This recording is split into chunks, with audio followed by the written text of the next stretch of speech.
ण्डकोशं हरितोपलाभम् तर्काभयेतं विधिशर्वपूर्व गीर्वाणविज्ञानदमानतोऽस्मि प्रथमो हनुमान्नाम द्वितीयो भीमयेव च पूर्णप्रज्ञस्तृतीयस्तो भगवत्कार्यसाधकः बुद्धिर्बलं यशोधैर्यं निर्भयत्वम् अरोगता अजाड्यपटुत्वमनोमत्तभवेत् पृथ्वीमण्डलमध्यस्थाः बोधमतानुगाः वैष्णवा विष्णुहृदयाः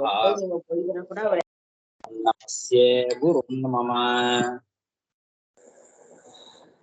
यस्माद्यतोऽन्वयादितरतश्चार्थेष्वभिघ्नस्वराट् तेने ब्रह्महृदाय आदिकवये मुह्यन्ति यं सूरयः तेजो तां यथा यत्र त्रिसर्गो मृषा धाम्ना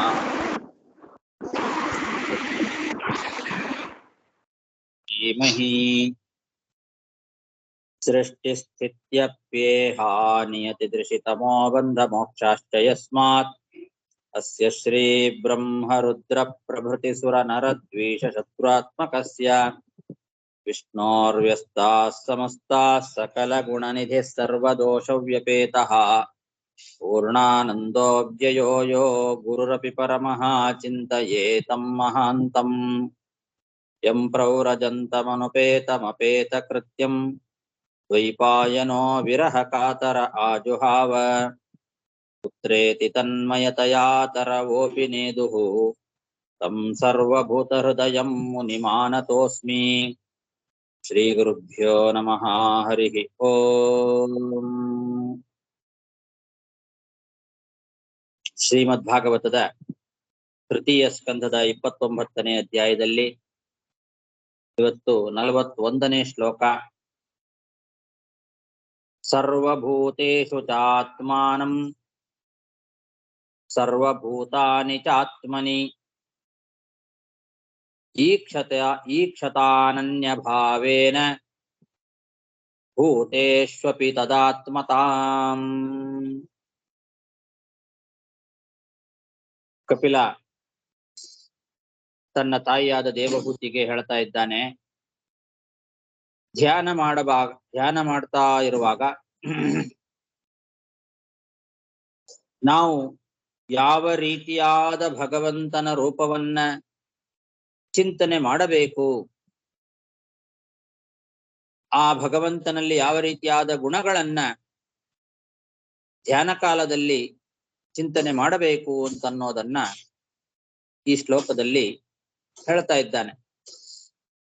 ಇದುವರೆಗೂ ಹಿಂದೆ ಹೇಳಿದಂತೆ ಜೀವ ಮತ್ತು ಜಡ, ಜೀವ ಮತ್ತು ಪರಮಾತ್ಮ, ಪರಮಾತ್ಮ ಮತ್ತು ಜಡ, ಇವುಗಳಿಗೆ ಪರಸ್ಪರವಾಗಿ ಭೇದ ಇದೆ. ಜಡಕ್ಕಿಂತಲೂ ಅತ್ಯಂತ ವಿಲಕ್ಷಣನಾಗಿದ್ದಾನೆ ಜೀವ, ಮತ್ತು ಜಡಕ್ಕಿಂತಲೂ ಅತ್ಯಂತ ವಿಲಕ್ಷಣನಾಗಿದ್ದಾನೆ ಪರಮಾತ್ಮ. ಹಾಗೆ ಈ ಜೀವನಿಗಿಂತಲೂ ಅತ್ಯಂತ ವಿಲಕ್ಷಣನಾಗಿದ್ದಾನೆ ಪರಮಾತ್ಮ. ಇಂತಹ ಪರಮಾತ್ಮನನ್ನ ನಾವು ಎಲ್ಲರಿಗಿಂತಲೂ ಅತ್ಯಂತ ವಿಲಕ್ಷಣ ಅಂತ ತಿಳಿದು ಅವನನ್ನೇ ನಾವು ಧ್ಯಾನ ಮಾಡಬೇಕು. ಎಲ್ಲವೂ ಅವನ ಅಧೀನವಾಗಿದೆ. ಎಲ್ಲಾ ಜೀವರ ಒಳಗೂ ಅಂತರ್ಯಾಮಿಯಾಗಿ ಆ ಭಗವಂತ ಇದ್ದಾನೆ. ಜೀವರು ಬಹಳಷ್ಟು ಜನ ಇದ್ದಾರೆ. ಎಲ್ಲಾ ಜೀವರ ಒಳಗೂ ಅಂತರ್ಯಾಮಿಯಾಗಿ ಇರುವ ಪರಮಾತ್ಮ ಅವನು ಒಬ್ಬನೇ. ಆ ಪರಮಾತ್ಮನ ಆಶ್ರಯದಲ್ಲಿ ಎಲ್ಲ ಜೀವರನ್ನು ಕೂಡ ಚಿಂತನೆ ಮಾಡಬೇಕು.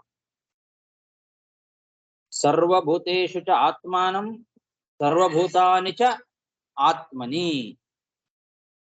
ಎಲ್ಲ ಜೀವರಲ್ಲಿ ಅಂತರ್ಯಾಮಿಯಾಗಿ ಪರಮಾತ್ಮನನ್ನ ಚಿಂತನೆ ಮಾಡಬೇಕು.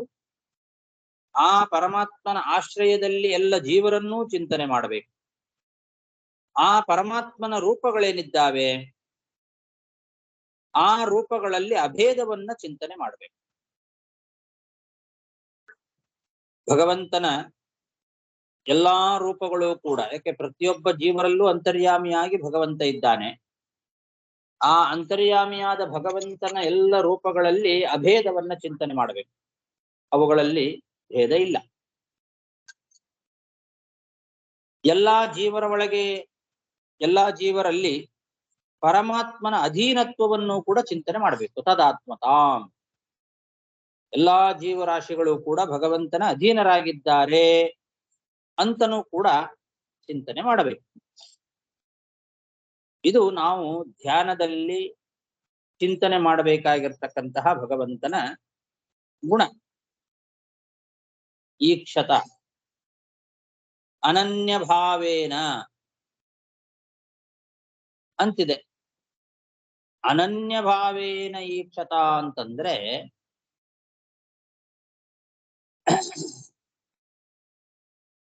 ಇಲ್ಲಿ ಬೇರೆ ವ್ಯಾಖ್ಯಾನಕಾರರೆಲ್ಲ ಇದಕ್ಕೆ ಬೇರೆ ಅರ್ಥವನ್ನ ಮಾಡಿದ್ದಾರೆ. ಅಭೇದ ಪರವಾದ ಅರ್ಥವನ್ನ ಮಾಡಿದ್ದಾರೆ. ಮೇಲ್ನೋಟಕ್ಕೆ ಹಾಗೆ ಕಾಣ್ತಾ ಇರುವಂತೆ ಇದೆ ಈ ಭಾಗವತ ಶ್ಲೋಕ.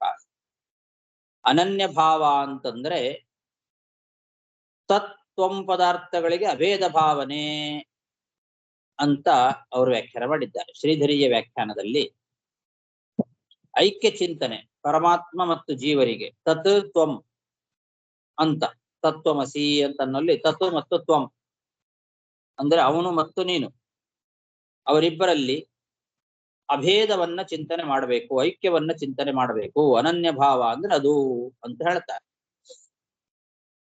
ಇನ್ನು ತದಾತ್ಮತಾಂ ಅಂತ ಇದೆ ಮುಂದೆ, ಭೂತೇಶ್ವಪಿ ತದಾತ್ಮತಾಂ ಅಂತ.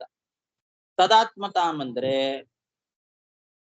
ಜರಾಯುಜಾದಿ 4 ರೀತಿಯಾದ ಪ್ರಾಣಿಗಳು ಕೂಡ ದೇಹದ ದೃಷ್ಟಿಯಿಂದ ಪಂಚಮಹಾಭೂತಾತ್ಮಕವಾಗಿ ಇರುವಂತೆ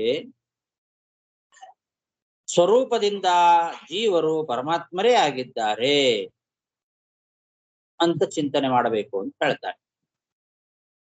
ಭೂತೇಶ್ವಿವ ತದಾತ್ಮತಾಂ ಅಂತ ಅವ್ರದ್ದು ಪಾಠ. ಭೂತೇಶ್ವಪಿ ಅಲ್ಲ, ಭೂತೇಶ್ವಿವ ತದಾತ್ಮತಾಂ ಅಂತ ಪಾಠ ಇಟ್ಕೊಂಡು, ಇವ ಅಂತಂದ್ರೆ ಹಾಗೆ ಭೂತೇಶು ಇವ ಪಂಚಭೂತಾತ್ಮಕವಾಗಿ ಇರುವಂತೆ, ಜರಾಯುಜಾದಿ 4 ರೀತಿಯಾದ ಪ್ರಾಣಿಗಳು ಕೂಡ ದೇಹದ ದೃಷ್ಟಿಯಿಂದ ಪಂಚಭೂತಾತ್ಮಕವಾಗಿ ಇರುವಂತೆ ಭೂತೇಶು ಇವ ತದಾತ್ಮತಾಂ ಸ್ವರೂಪದಿಂದ ಎಲ್ಲಾ ಜೀವರು ಪರಮಾತ್ಮರೇ ಆಗಿದ್ದಾರೆ ಅಂತ ಹೀಗೆ ಶ್ರೀಧರಿಯ ವ್ಯಾಖ್ಯಾನದಲ್ಲಿ ಜೀವ ಮತ್ತು ಪರಮಾತ್ಮರಿಗೆ ಅಭೇದವನ್ನ ಹೇಳ್ತಾ ಇದೆ ಈ ಶ್ಲೋಕ ಅಂತ ವ್ಯಾಖ್ಯಾನ ಮಾಡಿದ್ದಾರೆ.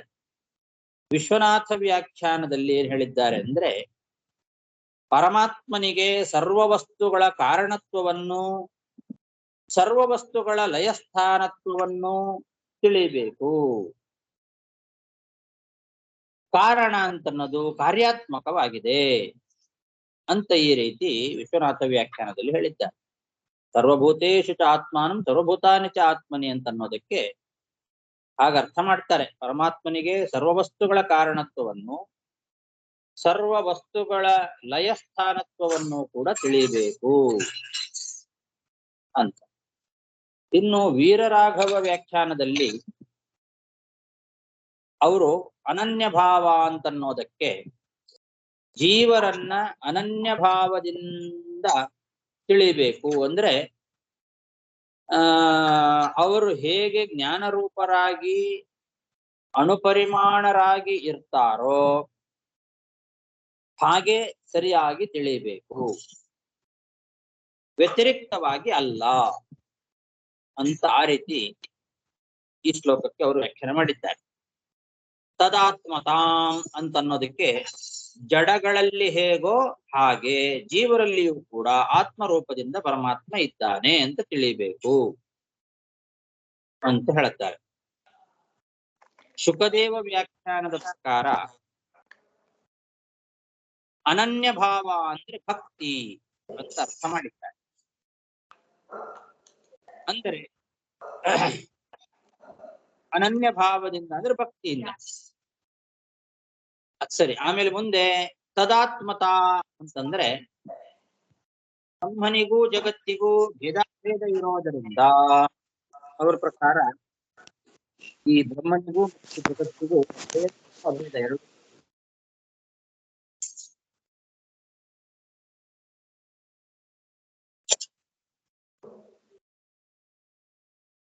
ಬ್ರಹ್ಮನಿಗೂ ಮತ್ತು ಜಗತ್ತಿಗೂ ಭೇದಾಭೇದವನ್ನ ಒಪ್ತಾರೆ ಅವರು.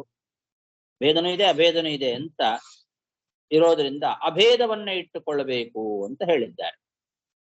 ತದಾತ್ಮತಾ ಅಂತ ಜಗತ್ತಿಗೂ ಮತ್ತು ಬ್ರಹ್ಮನಿಗೂ. ಇನ್ನು ವಲ್ಲಭಾಚಾರ್ಯ ವ್ಯಾಖ್ಯಾನದಲ್ಲಿ ಜೀವ ನಾನೇ ಎಲ್ಲ ಶರೀರಗಳಲ್ಲಿ ಇರ್ತೇನೆ,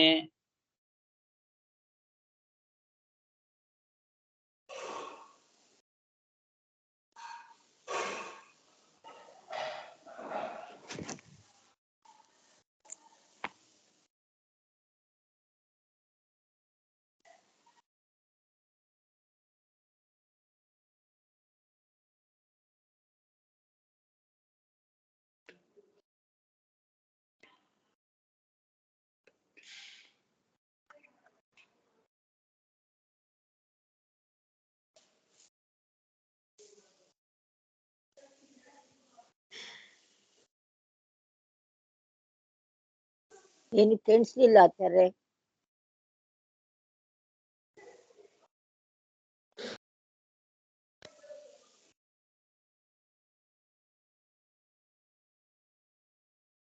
ಏನು ಕೇಳಿಸ್ಲಿಲ್ಲ.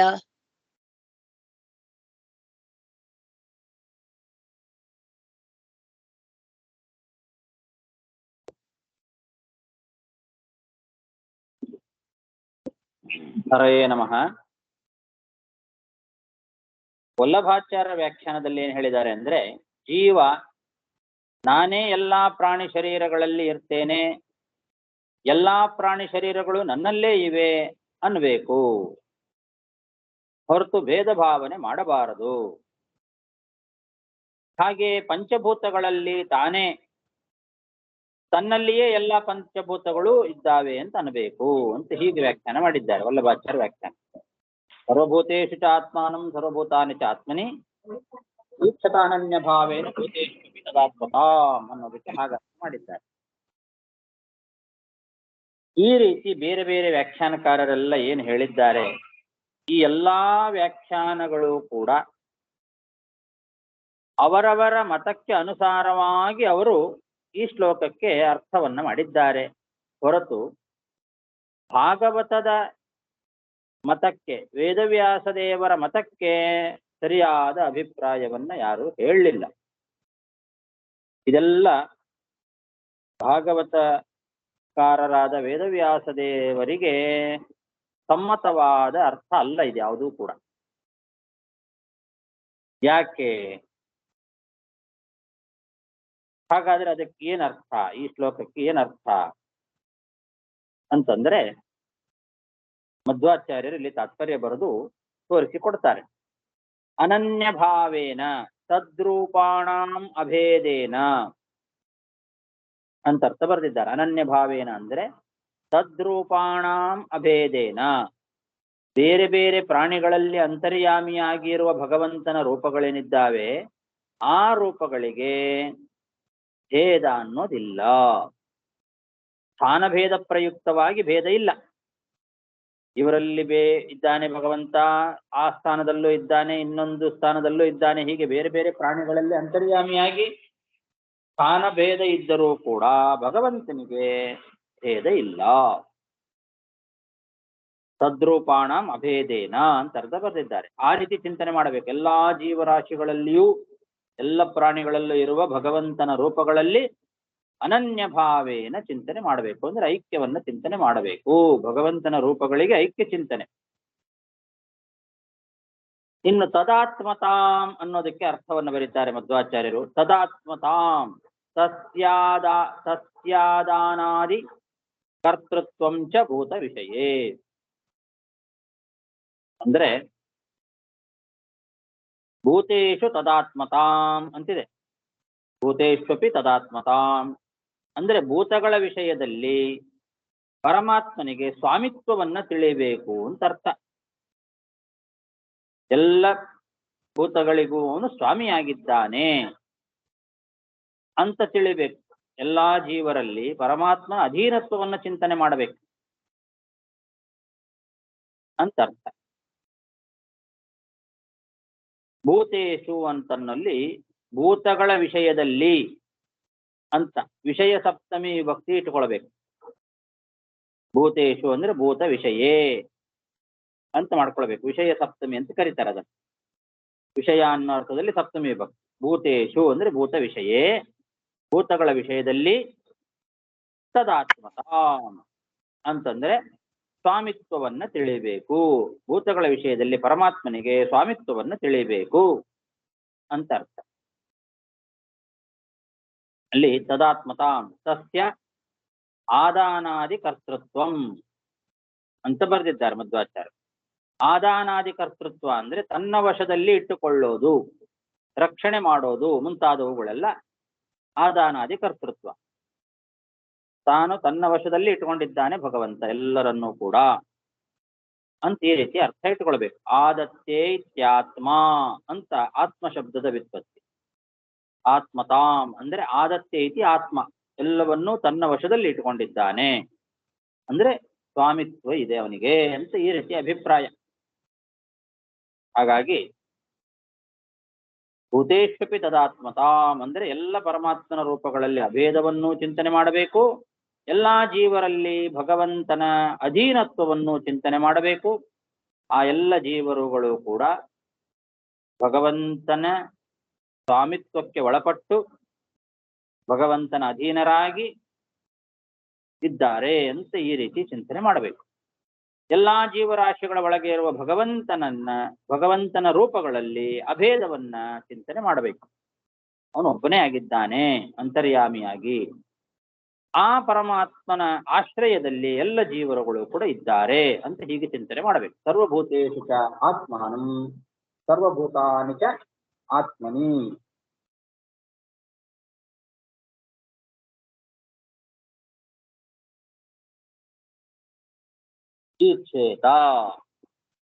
ಈಕ್ಷೇತಾನನ್ಯ ಭಾವೇನ ಭೂತೇಷು ತದಾತ್ಮತಾಂ.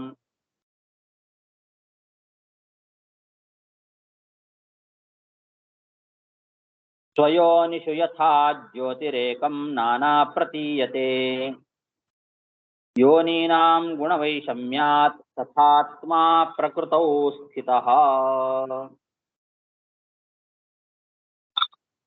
ಕಪಿಲ ನಾಮಕನಾದ ಭಗವಂತ ತಾನು ಹಾಗೆ ಮುಂದುವರೆಸ್ತಾ ಹೇಳ್ತಾ ಇದ್ದಾನೆ, ಪರಮಾತ್ಮ ಎಲ್ಲಾ ಭಿನ್ನ ಭಿನ್ನವಾದ ಜೀವರೊಳಗೆ ಅಂತರ್ಯಾಮಿಯಾಗಿ ಇದ್ದಾನೆ. ಜೀವರುಗಳು ಪರಸ್ಪರವಾಗಿ ಭಿನ್ನರಾಗಿದ್ದಾರೆ. ಈ ರೀತಿ ಭಿನ್ನ ಭಿನ್ನರಾದ ಜೀವರ ಒಳಗೆ ಅಂತರ್ಯಾಮಿಯಾದ ಭಗವಂತನ ರೂಪಗಳು ಮಾತ್ರ ಅಭಿನ್ನಗಳೇ ಆಗಿದ್ದಾವೆ. ಒಬ್ಬನೇ ಭಗವಂತ ಏಕಂ ನಾನಾ ಪ್ರತೀಯತೆ. ಒಬ್ಬನೇ ಭಗವಂತ ಭಿನ್ನ ಭಿನ್ನರಾದ ಜೀವರೊಳಗೆ ಅಂತರ್ಯಾಮಿಯಾಗಿ ತಾನು ಮಾತ್ರ ಅಭಿನ್ನನಾಗೇ ಇದ್ದಾನೆ. ಆದರೂ ಕೂಡ ದೇವತೆಗಳಲ್ಲಿ ಹೆಚ್ಚಿನ ಶಕ್ತಿಯನ್ನ, ಮನುಷ್ಯರಲ್ಲಿ ಅಲ್ಪ ಶಕ್ತಿಯನ್ನ ಅವನು ಪ್ರಕಟ ಮಾಡ್ತಾನೆ. ಅವರವರ ಸ್ವಭಾವ ಶಕ್ತಿ ತಾರತಮ್ಯಕ್ಕೆ ಅನುಗುಣವಾಗಿ ಭಗವಂತ ಪ್ರಕಟ ಮಾಡ್ತಾನೆ. ಇದನ್ನ ನಾವು ತಿಳ್ಕೊಳ್ಬೇಕು. ಯಾಕೆ ಒಬ್ಬನೇ ಭಗವಂತ, ಅವನಲ್ಲಿ ಯಾವುದೇ ರೀತಿಯಾದ ಭೇದ ಇಲ್ಲ. ಆದರೂ ಭಗವಂತ ಒಬ್ಬರೊಳಗೆ ಇದ್ದಂತೆ ಗುಣವನ್ನು ಮತ್ತೊಬ್ಬರೊಳಗೆ ಪ್ರಕಟ ಮಾಡೋದಿಲ್ಲ. ದೇವತೆಗಳಲ್ಲಿ ಅಧಿಕವಾದ ಶಕ್ತಿಯನ್ನ ಪ್ರಕಟ ಮಾಡ್ತಾನೆ, ಮನುಷ್ಯರಲ್ಲಿ ಸ್ವಲ್ಪ ಅಲ್ಪ ಶಕ್ತಿಯನ್ನು ಪ್ರಕಟ ಮಾಡ್ತಾನೆ. ಇದು ಅವರವರ ಸ್ವಭಾವ ಶಕ್ತಿ ತಾರತಮ್ಯಕ್ಕೆ ಅನುಗುಣವಾಗಿಯೇ ಮಾಡ್ತಾನೆ, ಅಲ್ಲೇನು ವ್ಯತ್ಯಾಸ ಮಾಡೋದಿಲ್ಲ. ಇದಕ್ಕೆ ಒಂದು ದೃಷ್ಟಾಂತವನ್ನ ಕೊಡ್ತಾ ಇದೆ ಭಾಗವತ. ಯೋನೀನಾಂ ಗುಣವೈಷಮ್ಯಾತ್ ಸ್ವಯೋನಿಷು ಯಥಾ ಜ್ಯೋತಿ ಅಂತ ದೃಷ್ಟಾಂತ. ಸ್ವಯೋನಿಷು ಯಥಾ ಜ್ಯೋತಿ ಅಂದ್ರೆ ಜ್ಯೋತಿ ಅಂದ್ರೆ ಅಗ್ನಿ. ಅಗ್ನಿದೇವ ಏನ್ ಮಾಡ್ತಾನೆ? ಒಬ್ಬನೇ ಅಗ್ನಿದೇವ. ಬೇಕಾದಷ್ಟು ಕಡೆಯಲ್ಲಿ ಬೆಂಕಿಯನ್ನು ನಾವು ಹಚ್ತೇವೆ. ಕಟ್ಟಿಗೆಯಿಂದ ಹಚ್ತೇವೆ, ಬೇರೆ ಇನ್ನೊಂದು ಇದ್ರಿಂದ ಹಚ್ತೇವೆ, ಬೇರೆ ಬೇರೆ ಹುಲ್ಲು ಕಡ್ಡಿ ಮೊದಲಾದವುಗಳಲ್ಲಿ ಬೆಂಕಿ ಇದೆ. ನಾನಾ ಅಧಿಷ್ಠಾನದಲ್ಲಿ ಅಗ್ನಿಯನ್ನ ನಾವು ನೋಡ್ತೇವೆ. ಒಬ್ಬನೇ ಅಗ್ನಿ. ಅವನೇನು ಮಾಡ್ತಾನೆ? ತನಗೆ ಆಶ್ರಯವಾದದ್ದು ಯಾವುದು? ಕಟ್ಟಿಗೆ ಅಂತ ಆದ್ರೆ ಅದರಲ್ಲಿ ಸ್ವಲ್ಪ ಹೆಚ್ಚಿನ ಶಕ್ತಿಯನ್ನ ಪ್ರಕಟ ಮಾಡ್ತಾನೆ, ಹೆಚ್ಚಾಗಿ ಅದ ಜ್ವಲನ ಮಾಡ್ತಾನೆ ಅಗ್ನಿ. ಅದೇ ಹುಲ್ಲು ಕಡ್ಡಿ ಆದ್ರೆ ಅಲ್ಪ ಶಕ್ತಿಯಿಂದ ಜ್ವಲನ ಮಾಡ್ತದೆ. ಒಬ್ಬನೇ ಅಗ್ನಿ. ತನಗೆ ಆಶ್ರಯ ಯಾವುದು? ಆ ಆಶ್ರಯವಾದ ವಸ್ತುವಿನ ಸ್ವಭಾವ ಮತ್ತು ಶಕ್ತಿ ತಾರತಮ್ಯಕ್ಕೆ ಅನುಗುಣವಾಗಿ ಅಗ್ನಿ ಪ್ರಕಟನಾಗ್ತಾನೆ. ಈ ಕಟ್ಟಿಗೆ, ಸೌದೆ ಅವುಗಳಲ್ಲಿ ಅಧಿಕ ಶಕ್ತಿ, ಹುಲ್ಲು ಕಡ್ಡಿಗಳು ಸ್ವಲ್ಪ ಶಕ್ತಿ ಉಳ್ಳದ್ದು. ಅವುಗಳ ಶಕ್ತಿಗಳಿಗೆ, ಅವುಗಳ ತಾರತಮ್ಯಕ್ಕೆ ಅನುಗುಣವಾಗಿ ಅಗ್ನಿ ಪ್ರಕಟನಾಗ್ತಾನೆ, ಒಬ್ಬನೇ ಅಗ್ನಿ. ಅದರಂತೆ ಭಗವಂತನು ಕೂಡ ದೇವತೆಗಳಲ್ಲಿ ಅಧಿಷ್ಠಾನನಾಗಿ ಇದ್ದಂತಹ ಭಗವಂತ ಆ ದೇವತೆಗಳ ಸ್ವಭಾವ ಶಕ್ತಿ ತಾರತಮ್ಯಕ್ಕನುಗುಣವಾಗಿ ಅಧಿಕ ಶಕ್ತಿಯನ್ನ ಪ್ರಕಟ ಮಾಡ್ತಾನೆ. ಮನುಷ್ಯರ ಒಳಗೆ ಇರುವ ಭಗವಂತ ಮನುಷ್ಯರ ಸ್ವಭಾವ ಮತ್ತು ಶಕ್ತಿ ತಾರತಮ್ಯಕ್ಕೆ ಅನುಗುಣವಾಗಿ ಅಲ್ಪ ಶಕ್ತಿಯನ್ನ ಪ್ರಕಟ ಮಾಡ್ತಾನೆ. ಹೀಗೆ ಅವರವರ ತಾರತಮ್ಯಗಳಿಗೆ, ಅವರವರ ಶಕ್ತಿಗೆ ಅನುಗುಣವಾಗಿಯೇ ಭಗವಂತ ತನ್ನ ಶಕ್ತಿಯನ್ನ ಪ್ರಕಟ ಮಾಡ್ತಾನೆ. ಸ್ವಯೋನಿಷು ಯಥಾ ಜ್ಯೋತಿ ಏಕಂ ನಾನಾ ಪ್ರತೀಯತೆ ಯೋನೀನಾಂ ಗುಣವೈಷಮ್ಯಾತ್ ತಥಾತ್ಮ ಪ್ರಕೃತೌ ಸ್ಥಿತಃ.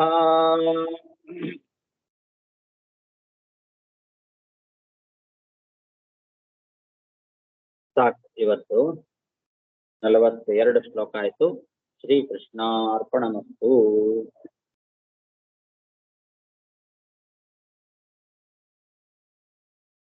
ನಮಸ್ಕಾರ. ಹರೇ ನಮಸ್ಕಾರ ಗುರುಗಳೇ. ಹರೇ ಶ್ರೀನಿವಾಸ. ನಮಸ್ಕಾರ ಗುರುಗಳೇ. ನಮಸ್ಕಾರ ಗುರುಗಳೇ. ಧನ್ಯವಾದ ಆಚಾರ್ಯರೇ.